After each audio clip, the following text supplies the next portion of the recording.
Hi, I'm Amanda Blair, Extension Meat Science Specialist at South Dakota State University, and today I'm here with Christina Furman, who is a PhD student in meat science at SDSU, and Chris is going to talk to us today about beef safety. So Chris, one of the most common concerns we hear from consumers is about how to keep food safe. What are some ways consumers can ensure they are safely handling beef products? The best way that they can control the safety of their food is by controlling temperature. When we are talking about food safety, we often reference the danger zone, which is between 40 and 140 degrees Fahrenheit. This temperature range is ideal for bacterial growth that could potentially lead to foodborne illnesses. So it is important to minimize the time food products are in this temperature range. So you'd probably agree that using a thermometer is pretty important in the kitchen, but do people really use a thermometer when they cook? Of course. Let's ask this panel of meat experts. How many of you use a thermometer at home? Well, that's pretty clear support for using a thermometer. Yeah, I personally don't cook without one. I even pack one when I'm going to a friend's house for a cookout just in case they don't have one. That's a really good idea.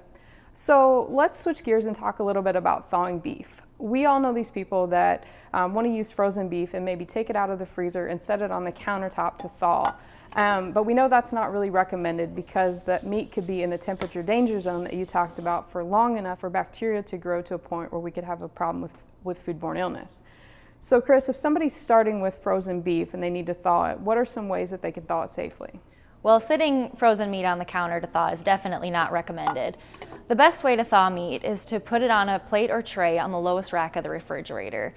And this can take anywhere between 1 to 4 days to thaw the beef product, depending on the thickness, so it definitely takes some pre-planning.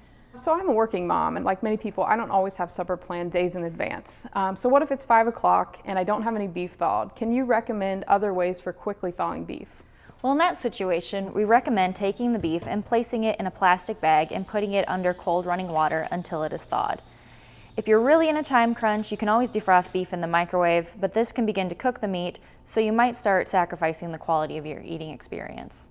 Okay, so we have our beef thawed. Now how can we make sure to keep it safe while cooking? The best advice that I can give is to make sure to keep it clean. This means washing your hands often, especially after handling raw meat. Also, avoid cross-contamination, meaning don't use the same knives and cutting boards for raw meat and cooked meat. A good way to ensure that you avoid cross-contamination is by using color-coded cutting boards such as these and only using one color for a specific type of product. Well, that's a great point. You could designate one color for raw product and one color for cooked, and that'll help.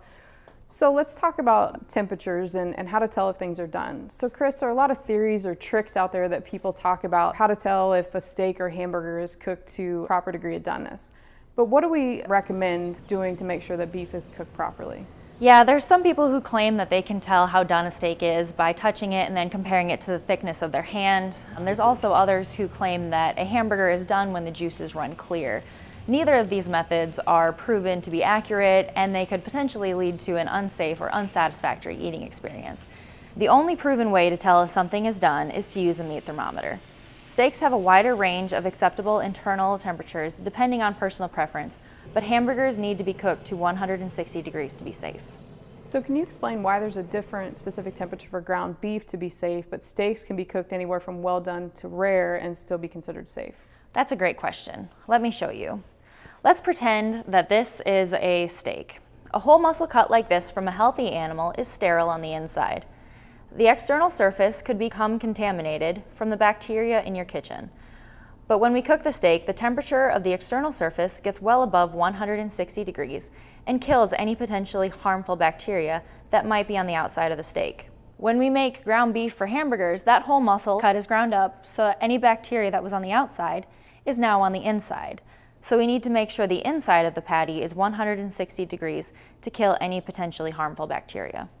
So Chris, you talked about using a thermometer, and there are a lot out there on the market. Do you have any specific recommendations for a type of thermometer to use? There are a lot of different types of thermometers, from digital to dial, but the most important thing is just to use it and to make sure that it's calibrated properly, which instructions for that can be found in the link below. Okay. So Chris, those are some great tips for keeping beef safe when we're thawing and cooking. What are some things consumers need to know about how to keep their leftovers safe? The best thing consumers can do after a meal is to cool down the leftovers as soon as possible by separating them into small, shallow containers and getting them into the fridge as soon as possible. This will help minimize the time that they're in the danger zone of 40 to 140 degrees. And then when you're ready to eat the leftovers, just make sure that they're cooked to 165 degrees. Okay, well thanks Chris. Those are some great recommendations for keeping beef safe. For more information on this topic and others, visit igrow.org. And for great beef recipes, check out beefitswhatsfordinner.com.